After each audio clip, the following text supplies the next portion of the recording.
ಸಂಪಾದಕತ್ವದಲ್ಲಿ ಜಿಎನ್ಎಸ್ news Sagar ಸುತ್ತದ ಆಚೆ ಈಚೆ ಭಾನುವಾರದ ನ್ಯೂಸ್ ಅಪ್ಡೇಟ್ಗೆ ತಮಗೆ ಸ್ವಾಗತ. ಮುಖ್ಯಾಂಶಗಳು. ಸಾಗರದಲ್ಲೂ ಜನಿವಾರ ಘಟನೆ. ಜೂನಿಯರ್ ಕಾಲೇಜಿನಲ್ಲಿ ಪ್ರಾರ್ಥನಾ ಜನಿವಾರ ಕತ್ತರಿಸಿದ ಅಧಿಕಾರಿಗಳು. ಜನಿವಾರ ಕತ್ತರಿಸಿದ್ದನ್ನು ಖಂಡಿಸಿ ಮಹಾಸಭಾದಿಂದ ಪ್ರತಿಭಟನೆ. ಡಿವೈಎಸ್ಪಿಯಿಂದ ಕ್ರಮದ ಭರವಸೆ. ಘಟನೆ ಕುರಿತು ವಿದ್ಯಾರ್ಥಿ ಪಾರ್ಥ ಮಾಹಿತಿ. ಧಾರ್ಮಿಕ ಭಾವನೆಗೆ ಧಕ್ಕೆ ತಂದಿದ್ದಕ್ಕೆ ರಾಘವೇಶ್ವರ ಶ್ರೀಗಳ ಬೇಸರ. ಸಾಗರದಲ್ಲಿ ನಾದೋಪಾಸನೆ. ಶಂಕರ್ ಶಾನ್ಭಾಗ್ ಅವರಿಂದ ಶಾಸ್ತ್ರೀಯ ಗಾಯನ. ಸಂಗೀತ ಸಂಸ್ಕೃತಿ ಕುರಿತು ಮೈತ್ರಿ ಪಾಟೀಲ್ ಕೃಷ್ಣಯ್ಯ ಮಾತು. ಈಗ ಸುದ್ದಿಯ ವಿವರ. ಸಾಗರ ತಾಲೂಕಿನ ಹಳೆ ಇಕ್ಕೇರಿಯ ಪಾರ್ಥ ಎಸ್ರಾವ್ ಅವರ ಜನಿವಾರ ಬಿಚ್ಚಿಸಿ ಪರೀಕ್ಷೆಗೆ ಕಳಿಸಿದ ಘಟನೆ ತಡವಾಗಿ ಬೆಳಕಿಗೆ ಬಂದಿದೆ. ಬೀದರ್ ಮತ್ತು ಶಿವಮೊಗ್ಗ ಜಿಲ್ಲೆಯ ತೀರ್ಥಹಳ್ಳಿಯಲ್ಲಿ ಜನಿವಾರ ಕಿತ್ತು ಹಾಕಿದ ಘಟನೆ ಚರ್ಚೆಯಾಗುತ್ತಿರುವ ಬೆನ್ನಲ್ಲಿಯೇ ಸಾಗರದಲ್ಲಿಯೂ ಅಂತಹದ್ದೇ ಘಟನೆ ನಡೆದಿರುವುದು ಅನೇಕ ಪ್ರಶ್ನೆಗಳನ್ನು ಹುಟ್ಟುಹಾಕುತ್ತಿದೆ. ಪಾರ್ಥ ಎಸ್ರಾವ್ ಅವರ ಜನಿವಾರ ಕತ್ತರಿಸಿರುವ ಕ್ರಮವನ್ನು ಖಂಡಿಸಿ ಶನಿವಾರ ತಾಲೂಕು ಬ್ರಾಹ್ಮಣ ಮಹಾಸಭಾ ವತಿಯಿಂದ ನಗರ ಪೊಲೀಸ್ ಠಾಣೆ ಎದುರು ಪ್ರತಿಭಟನೆ ನಡೆಸಲಾಯಿತು. ಈ ಕುರಿತು ವಿದ್ಯಾರ್ಥಿ ಪಾರ್ಥ ಎಸ್ರಾವ್ ಮಾತನಾಡಿದರು. ಸಮಾಜದ ಪ್ರಮುಖರಾದ ಅಪ್ಪು ನಾರಾಯಣಪ್ಪ, ಬಿಆರ್ ಜಯಂತ್, ಪ್ರಸನ್ನ ಕೆರೆಕೈ, ಯುಎಚ್ ರಾಮಪ್ಪ, ಮಾಸ ನಂಜುಂಡಸ್ವಾಮಿ, ಗಣೇಶ್ ಪ್ರಸಾದ್, ಎಲ್ಟಿ ತಿಮ್ಮಪ್ಪ, ರವೀಶ್ ಇನ್ನಿತರರು ಮಾತನಾಡಿದರು. ಪ್ರತಿಭಟನೆಯಲ್ಲಿ ಕೆಸಿ ದೇವಪ್ಪ, ಐವಿ ಹೆಗಡೆ, ನಾರಾಯಣಮೂರ್ತಿ, ವಿನಾಯಕ್ ಜೋಯ್ಸ್, ಬದರಿನಾಥ್, ರಮೇಶ್ ಹಾರೆಗೊಪ್ಪ, ವಾಶಂ ರಾಮಚಂದ್ರ ಭಟ್, ರಾಜೇಂದ್ರ ಖಂಡಿಕಾ, ಶ್ರೀಕರ್ ಇನ್ನಿತರರು ಹಾಜರಿದ್ದರು. ಘಟನೆ ಕುರಿತು ಮಾಧ್ಯಮಕ್ಕೆ ಪ್ರತಿಕ್ರಿಯೆ ನೀಡಿರುವ ಹೊಸನಗರ ರಾಮಚಂದ್ರಾಪುರ ಮಠದ ಶ್ರೀ ರಾಘವೇಶ್ವರ ಭಾರತಿ ಸ್ವಾಮಿಗಳು, ನನ್ನ ಹೆಸರು ಪಾರ್ಥ ಎಸ್ರಾವ್. ನಾನು ಹಳೆಕ್ಕೇರಿ ಮೂಲದವನು. ನಾನು ಈಗ ದ್ವಿತೀಯ PUC ಮುಗಿಸಿ CET ಪರೀಕ್ಷೆ ತಗೊಂಡಿರ್ತೀನಿ. CET ಪರೀಕ್ಷೆ ದಿನಾಂಕ 16/4/2025 ಬೆಳಗ್ಗೆ ಒಂದು ಸುಮಾರು 9:45 CET ಚೆಕಿಂಗ್ ನಡೀತಾ ಇರುತ್ತೆ. ಸೆಕ್ಯೂರಿಟಿ ಚೆಕಿಂಗಲ್ಲಿ ಆ್ಯಸ್ ಇಟ್ ಈಸ್ ನಾನು ಲೈನಲ್ಲೇ ಹೋಗ್ತೀನಿ. ಹೋದಾಗ ನನ್ನ ಶರ್ಟ್ ತೆಗೆದು ಒಳಗಡೆ ಇರೋ ಜನಿವಾರವನ್ನು ನೋಡಿ ಕಾಕಿ ಬಟ್ಟೆ ಹಾಕಿರೋ ವಿಕಾಸ್ ಎಂಬ ಅಧಿಕಾರಿ ನನ್ನ ಜನಿವಾರವನ್ನು ಕಟ್ ಮಾಡಿರ್ತಾರೆ. ಈ ಥರ ಕಟ್ ಮಾಡಿ ಬಿಸಾಕಿರ್ತಾರೆ ಡಸ್ಟ್ಬಿನ್ನಿಗೆ. ಎಕ್ಸಾಮ್ ಆದಮೇಲೆ ನಾನು ಅದನ್ನು ಹೋಗಿ ತೊಗೊಂಡು ಬಂದು ಇಟ್ಕೊಂಡಿದ್ದೀನಿ. ಪ್ರೂಫ್ ಇಲ್ಲೇ ಇದೆ, ನೋಡ್ತಾ ಇದ್ದೀರಾ ನೀವು. ಕಟ್ ಮಾಡಿದ್ದಾರೆ. ಇದರಿಂದ ನನಗೆ ತುಂಬ ದುಃಖ ಆಗಿದೆ ಮತ್ತು ಎಕ್ಸಾಮ್ ಬರೆಯೋಕ್ಕೂ ಮಾನಸಿಕವಾಗಿ ನನಗೆ ಹಿಂಸೆ ಆಗಿದೆ. ಎಕ್ಸಾಮ್ ಬರೆಯೋದಕ್ಕೂ ಇದರಿಂದಾಗಿ ನನಗೆ ನ್ಯಾಯ ಸಿಗಬೇಕು ಅಂತ ಕೇಳ್ತಾ ಇದ್ದೇನೆ. ಹರೇ ರಾಮ. ನಮ್ಮ ನಾಡಿನ ಬೀದರ್ನಲ್ಲಿ ಜನಿವಾರದ ಕಾರಣಕ್ಕಾಗಿ ವಿದ್ಯಾರ್ಥಿಯೋರ್ವನಿಗೆ ಪರೀಕ್ಷೆ ಬರೆಯಲಿಕ್ಕೆ ಅವಕಾಶ ಕೊಡದೇ ಇರುವ ಘಟನೆಯೊಂದು ನಡೆದು ಹೋಗಿದೆ. ಇದೇ ಸಮಯದಲ್ಲಿ ಶಿವಮೊಗ್ಗದಲ್ಲಿ ವಿದ್ಯಾರ್ಥಿಯ ಜನಿವಾರವನ್ನು ತುಂಡರಿಸಿದ ಘಟನೆ ಕೂಡ ನಡೆದಿದೆ. ತುಂಬ ಖೇದವಾಗ್ತಿದೆ, ತುಂಬ ದುಃಖ ಆಗ್ತಿದೆ. ಕಾಲವನ್ನು 3 ಬಗೆಯಲ್ಲಿ ಹೇಳ್ಬೋದು. ಧರ್ಮವೇ ಆಳುವ ಕಾಲ ಉತ್ತಮ ಕಾಲ ಅದು. ಇನ್ನು ಧರ್ಮ ಆಳದೇ ಇದ್ರೂ ಕೂಡ ಧಾರ್ಮಿಕತೆಯೊಟ್ಟಿಗೆ ಬದುಕಬಹುದು, ಅದು ಮಧ್ಯಮ ಕಾಲ ಅದು. ಆದರೆ ಈಗ ಇರುವ ಇನ್ನು ಬರುವ ಕಾಲ ಧಾರ್ಮಿಕತೆಯೊಟ್ಟಿಗೆ ಬದುಕಲಿಕ್ಕೆ ಕೂಡ ಸಾಧ್ಯ ಇಲ್ಲ ಎನ್ನುವಂಥ ಕಾಲ. ಅದಿಲ್ಲದಿದ್ದರೆ ಜನಿವಾರದಿಂದ ಆಗುವ ತೊಂದರೆ ಆದರೂ ಏನು? ಯಾವ ಪರೀಕ್ಷೆಯನ್ನು ಬರೆಯುವ ವಿಷಯವೇ ಆದರೂ ಕೂಡ ವಸ್ತ್ರದ ಒಳಗಿರುವಂತಹ ಜನಿವಾರ, ಅದರಿಂದ ಆಗುವ ತೊಂದರೆ ಆದರೂ ಕೂಡ ಏನು? ಇದೊಂದು ರೀತಿ ದ್ವೇಷ, ಜಾತಿ ದ್ವೇಷ. ಒಂದು ಜಾತಿಯನ್ನು ಸಂಪೂರ್ಣ ತುಳಿದು ಬಿಡಬೇಕು, ಅವಮಾನ ಮಾಡಬೇಕು ಎನ್ನುವ ಭಾವ ತುಂಬ ಪ್ರಕಟವಾಗಿ ಕಾಣ್ತದೆ. ಮಕ್ಕಳು ಎಳ ವಯಸ್ಸು, ಪರೀಕ್ಷೆಗಳು ಅವರ ಹಣಬರಹ ನಿರ್ಣಯ ಮಾಡತಕ್ಕಂಥ ಸಂದರ್ಭಗಳು. ತುಂಬ ಒತ್ತಡದಲ್ಲಿರ್ತಾರೆ. ಮಾನಸಿಕ ಒತ್ತಡ ಅತಿಯಾಗಿರ್ತಕ್ಕಂಥದ್ದು. ನಾವು ಆತ್ಮಹತ್ಯೆ ಪ್ರಕರಣಗಳನ್ನ ಕೇಳ್ತೇವೆ. ಹೀಗಿರುವಾಗ ಈ ಅಧಿಕಾರಿಗಳು ಕ್ರೌರ್ಯ ಮೆರೆಯುವಂಥದ್ದು, ದಬ್ಬಾಳಿಕೆ ಮಾಡುವಂಥದ್ದು, ಜನಿವಾರ ಕಿತ್ತುಕೊಳ್ಳುವಂಥದ್ದು. ಕಿತ್ತುಕೊಳ್ಳುವಾಗ, ಜನಿವಾರ ಕೇಳುವಾಗ ಮನಸ್ಸಿಗಾಗುವಂಥ ನೋವೇನು ಅನ್ನೋದನ್ನು ನಾವು ಗಮನಿಸಬೇಕಲ್ವಾ? ಅಥವಾ ಜನಿವಾರದ ಕಾರಣಕ್ಕೆ ಆತನಿಗೆ ಪರೀಕ್ಷೆ ಬರೀಲಿಕ್ಕೆ ಅವಕಾಶ ಕೊಡದೆ ಕಳುಹಿಸಿಕೊಟ್ರೆ, ಹಾಗೆ ಹಿಂದಿರುಗಿ ಕಳುಹಿಸಿದ್ರೆ ಅವನಿಗೆ ಜನಿವಾರದ ಬಗ್ಗೆ ಆಗಲಿ, ತನ್ನ ಪರಂಪರೆ ಬಗ್ಗೆ ಆಗಲಿ ಯಾವ ಭಾವನೆ ಬರಬಹುದು, ಉಳಿಬಹುದು ಅಂತ. ಇವರು ಅಧಿಕಾರಿಗಳಲ್ಲ, ಇವರು ಆಧಿಕಾರಿಗಳು ಅಂತ. ಸಂಸ್ಕೃತದಲ್ಲಿ ಆದಿ ಅಂದರೆ ಮಾನಸಿಕ ವ್ಯಥೆ ಅಂತ ಅರ್ಥ ಇದೆ. ಆಧಿಕಾರಿ ಅಂದರೆ ವ್ಯಥೆಯ ನೋಟ್ ಮಾಡ್ತಕ್ಕಂಥವ್ರು ಅಂತ. ಅಧಿಕಾರಿಗಳಲ್ಲ ಅಂತ ಅನಿಸ್ಬಿಡ್ತದೆ.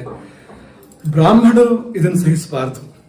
ಯಾಕೆಂದರೆ ನಾವು ಇಲ್ಲಿಗೆ ಇದನ್ನು ಬಿಟ್ಟಿದ್ದೇ ಹೋದಾದರೆ ನಾಳೆ ಒಂದು ದಿನ ಈ ದೇಶದಲ್ಲಿ ನಮಗೆ ಬದುಕಲಿಕ್ಕೆ ಆಗದೇ ಇರುವಂಥ ವಾತಾವರಣ ಬರಬಹುದು. ಹಾಗಾಗಿ ಸಂಘಟಿತರಾಗಿ ಬ್ರಾಹ್ಮಣರು ಇದನ್ನು ಅತ್ಯುಗ್ರವಾಗಿ ಪ್ರತಿಭಟಿಸಲೇಬೇಕು. ಅದು ಅಗತ್ಯ ಅನ್ನೋದಕ್ಕಿಂತ ಅನಿವಾರ್ಯ, ಅದು ಬೇರೆ ದಾರಿ ಇಲ್ಲ ನಮಗೆ ಅನ್ನೋದನ್ನ ಈ ಸಮಯದಲ್ಲಿ ನಾವು ಹೇಳಲಿಕ್ಕೆ ಇಷ್ಟಪಡ್ತೇವೆ. ಮತ್ತೆ ಬ್ರಾಹ್ಮಣರಿಗೆ ಸೀಮಿತ ಅಲ್ಲ, ಈ ದೇಶದಲ್ಲಿ ಜನಿವಾರವನ್ನು ಬ್ರಾಹ್ಮಣರಂತೆ ಬೇರೆಯವರು ಕೂಡ ಧಾರಣೆ ಮಾಡ್ತಾರೆ, ತುಂಬ ಗೌರವದಿಂದ ಧಾರಣೆ ಮಾಡ್ತಾರೆ. ಅದು ಮಾತ್ರ ಅಲ್ಲ, ವೀರಶೈವರು ಅವರು ಕೂಡ ಲಿಂಗವನ್ನು ಧಾರಣೆ ಮಾಡ್ತಾರೆ. ಆ ಲಿಂಗಕ್ಕೊಂದು ಸೂತ್ರದ ಮೂಲಕವೇ ಲಿಂಗವನ್ನು ಧಾರಣೆ ಮಾಡಿರ್ತಾರೆ. ಹೇಗೆ ಮುಂದುವರೆದ್ರೆ ಇದೆಲ್ಲಕ್ಕೂ ಕೂತು ಬರೋದ್ರಲ್ಲಿ ಸಂಶಯ ಇಲ್ಲ. ಹಾಗಾಗಿ ನಾವೆಲ್ಲರೂ ಸೇರಿಯೇ ಇದಕ್ಕೆ ತಕ್ಕ ಪ್ರತಿಭಟನೆಯನ್ನ ಮಾಡಬೇಕು ಅಂತ ನಾವು ಭಾವಿಸ್ತೇವೆ. ಹಾಗಾಗಿ ಇಡೀ ಬ್ರಾಹ್ಮಣ ಸಮುದಾಯ ಮಾತ್ರವಲ್ಲ, ಭಾರತೀಯ ಸಮುದಾಯ ಇದನ್ನು ಪ್ರತಿಭಟಿಸಲಿ ಎಂಬುದಾಗಿ ನಾವು ಕರೆ ಕೊಡುವಂಥದ್ದು. ಆ ವಿದ್ಯಾರ್ಥಿಯನ್ನು ಅಭಿನಂದಿಸಬೇಕು. ಧಾರ್ಮಿಕ ಚಿಹ್ನೆಯನ್ನ ತೆಗೆದು ಹಾಕಿದ್ರೆ ಪರೀಕ್ಷೆ ಬರೆಯೋದಿಲ್ಲ ಅನ್ನುವಂಥ ತೀರ್ಮಾನ ತಗೊಂಡು ಪರೀಕ್ಷೆ ಬರೆಯದೇ ಹೋಗ್ತಕ್ಕಂಥ ಸಂದರ್ಭ ಬಂದರೂ ಕೂಡ ಧಾರ್ಮಿಕತೆಗೆ ರಾಜಿ ಮಾಡ್ಕೊಳ್ಳಿಲ್ವಲ್ಲ, ಆ ವಿದ್ಯಾರ್ಥಿಯನ್ನು ಎಷ್ಟು ಮಾತ್ರಕ್ಕೂ ಮೆಚ್ಚಬೇಕು. ಆ ವಿದ್ಯಾರ್ಥಿ ಮಾತ್ರವಲ್ಲ, ಆ ರೀತಿ ಯಾರಿಗೆ ಜನಿವಾರದ ಕಾರಣಕ್ಕೆ ತೊಂದರೆ ಆಗಿದೆಯೋ ಪರೀಕ್ಷೆಗಳಲ್ಲಿ ಅಂಥವರಿಗೆ ಸಹಾಯ ಹಸ್ತ ನೀಡೋದಕ್ಕೆ ಮಠ ಸದಾ ಸಿದ್ಧವಿದೆ.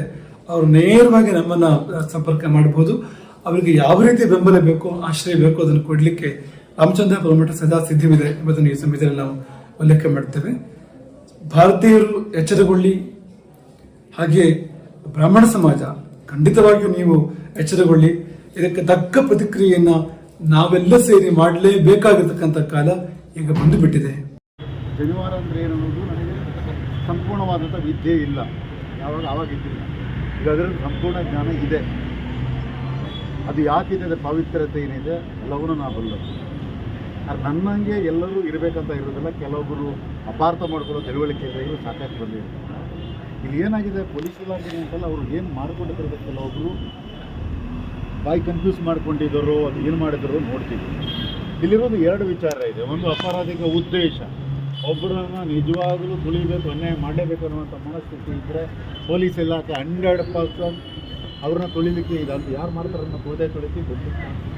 ಬಟ್ ಕೆಲವೊಂದು ಸಾರಿ ನೀವೇ ನೋಡಿದ್ದೀರ, ಶಾಸ್ತ್ರದಲ್ಲಿ ಬರ್ತಿದ್ದು ಅದೇನು, ಈ ದೇಶದ ಸಂಸ್ಕೃತಿಯಲ್ಲಿ ಬಂದದ್ದೇನು ಅಂತ ಹೇಳಿದ್ರೆ ಕೆಲವೊಂದು ಘಟನೆಗಳು ಆಗ್ತಾ ಇರ್ತವೆ. ಬಟ್ ಯಾವುದೇ ರೀತಿ ಅಂಥದ್ದು ಆಗಬಾರ್ದು ಅಂತ ಗೊತ್ತಿದೆ.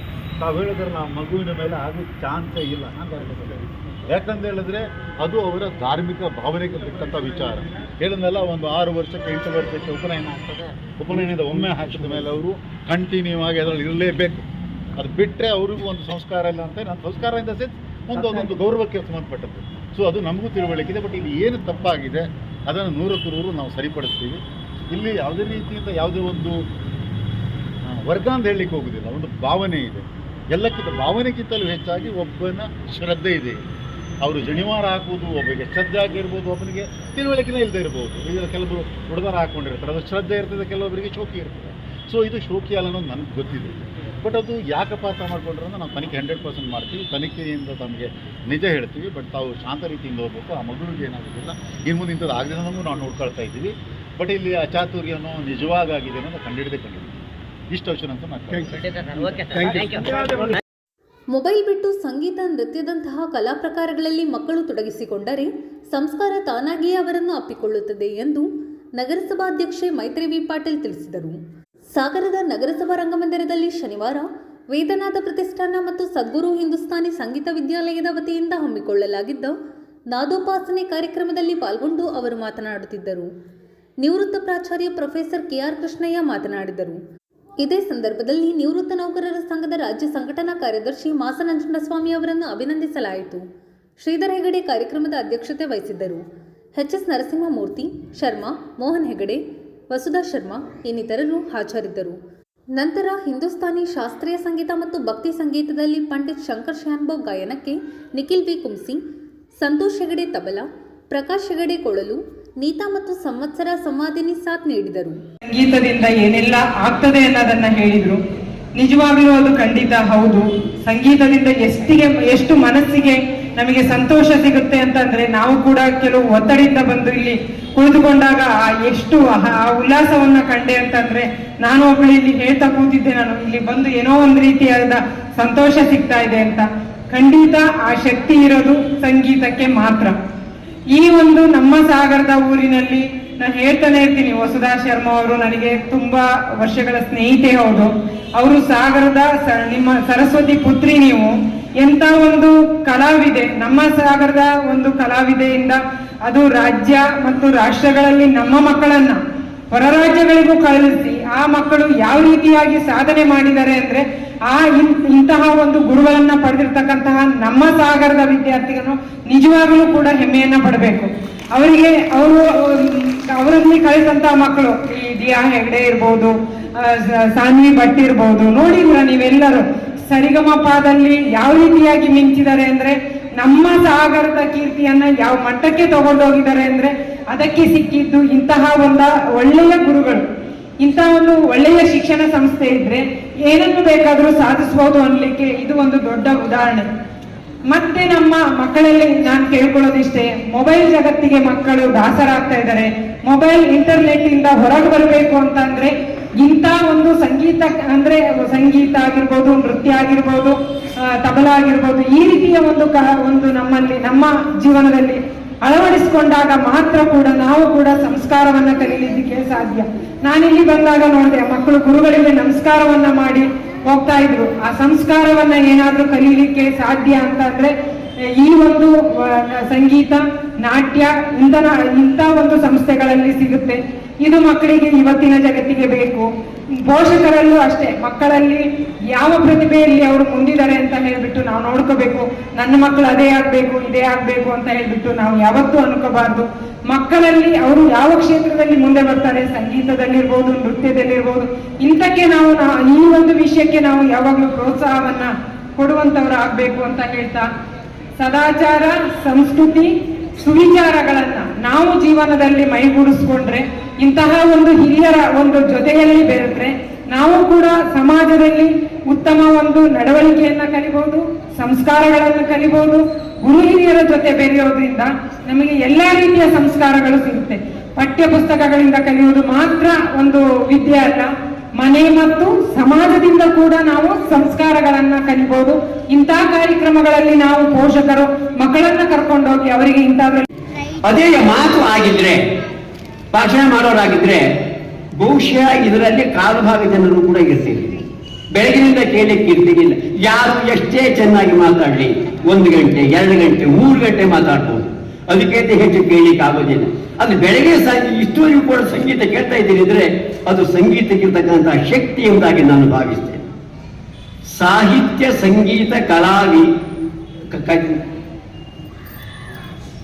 ಕಲಾವಿಹೀನ ಸಾಕ್ಷಾತ್ ಪಶು ಪುಚ್ಛ ವಿಷಾಣಹೀನ ಅಂತ ಒಂದು ಮಾತು. ಅಂದ್ರೆ ಸಾಹಿತ್ಯ ಸಂಗೀತ ಕಲೆಗಳ ಸಂವೇದನೆ, ಅದರ ಒಂದು ಅನುಭವ ಯಾರಿಗಿಲ್ಲ, ಅದರ ಅರ್ಥ ಮಾಡ್ತಕ್ಕಂತಹ ಅಭಿಲಕ್ಷ ಯಾರಿಗಿಲ್ಲ, ಅವನು ಕೋರು ಮತ್ತು ಬಾಳ ಇಲ್ಲದ ಪಶುವಿಗೆ ಸಮಾನ ಅಂತ ಹೇಳ್ತಾರೆ. ಅಂದ್ರೆ ಪ್ರತಿಯೊಬ್ಬ ವ್ಯಕ್ತಿಗೂ ಕೂಡ ಅಂತಹ ಸಂವೇದನೆ ಇರಬೇಕೆಂಬತಕ್ಕಂಥದ್ದು, ಆ ಸಂವೇದನೆ ಬರ್ತದೆ ಅಂತಕ್ಕಂಥದ್ದು ನನ್ನ ಒಂದು ಭಾವನೆ. ಯಾಕಂದ್ರೆ ಸಂಗೀತ ಅಂದ್ರೆ ಏನು ಅಂತ ಗೊತ್ತಿಲ್ಲದೆ ಇರತಕ್ಕಂತಹ ನಾನು ಕೂಡ ಇಲ್ಲಿ ಸಂವತ್ಸರ ಹಾಡ್ತಾ ಇದ್ದಾಗ ನನ್ನ ಕೈಯನ್ನು ತಡ್ತಾ ಇದ್ದೆ, ಕಾಲನ್ನು ಕೂಡ್ತಾ ಇದ್ದೆ. ಅಂದ್ರೆ ನಮಗೆ ಸಂಗೀತ ಗೊತ್ತಿದ್ದೇ ಇರಬಹುದು, ಆದ್ರೆ ಆ ಸಂಗೀತ ಸಂವೇದನೆ ಇದೆಯಲ್ಲ ಅದು ನಮಗೆ ಪರಿಣಾಮ ಬೀರುತ್ತದೆ. ನಮಗೆ ಗೊತ್ತಿರದಾಗ ನಮ್ಮ ಕೈ ಕಾಲುಗಳು ಅದಕ್ಕೆ ಪ್ರತಿಕ್ರಿಯೆಯನ್ನು ತೋರಿಸ್ತಾನೆ ಇರ್ತೇವೆ. ಇದು ಸಂಗೀತದ ಒಂದು ಶಕ್ತಿ, ಇದು ಸಂಗೀತದ ಒಂದು ಗುಣ ಇರತಕ್ಕಂಥದ್ದು ನಾವು ಕಂಡಿದ್ದೇನೆ. ಆದ್ರಿಂದ ಇದನ್ನೆಲ್ಲ ಗಮನಿಸಿದಾಗ ಸಂಗೀತ ನಮ್ಮನ್ನು ಬಹಳ ಚೆನ್ನಾಗಿ ನೋಡ್ಕೊಂಡು ಹೋಗ್ತಕ್ಕಂಥ, ಅಥವಾ ಈಗ ಸಣ್ಣ ಮಗು ತೊಟ್ಟಿನಲ್ಲಿ ಹಾಕಿ ತಾಯಿ ತೂಗ್ತಾಳೆ, ಆ ಮಗುವಿಗೆ ಸಂಗೀತ ಅಂದ್ರೆ ಏನು ಗೊತ್ತಿಲ್ಲ, ರಾಗ ಗೊತ್ತಿಲ್ಲ, ತಾಳ ಗೊತ್ತಿಲ್ಲ, ಲಯ ಗೊತ್ತಿಲ್ಲ, ಯಾವುದು ಆ ಮಗುವಿಗೆ ಗೊತ್ತಿಲ್ಲ. ಅದು ತಾಯಿ ಜೋಗುಳವನ್ನ ಹಾಡುತ್ತಾ ಆ ಒಂದು ತೊಟ್ಟಿಲನ್ನು ತೂಗ್ತಾ ಹೋದಾಗೆಲ್ಲ ಆ ಮಗು ಆನಂದದಿಂದ ನಿದ್ದೆಯನ್ನು ಮಾಡ್ತದೆ, ಅಥವಾ ಮಗುನು ನಗ್ತದೆ, ಬೊಚ್ಚು ಬಾಯಿಯನ್ನು ಬಿಡ್ತದೆ. ಇದೆಲ್ಲ ಪ್ರತಿಕ್ರಿಯೆ ಅಂತ ತೋರಿಸ್ತದೆ.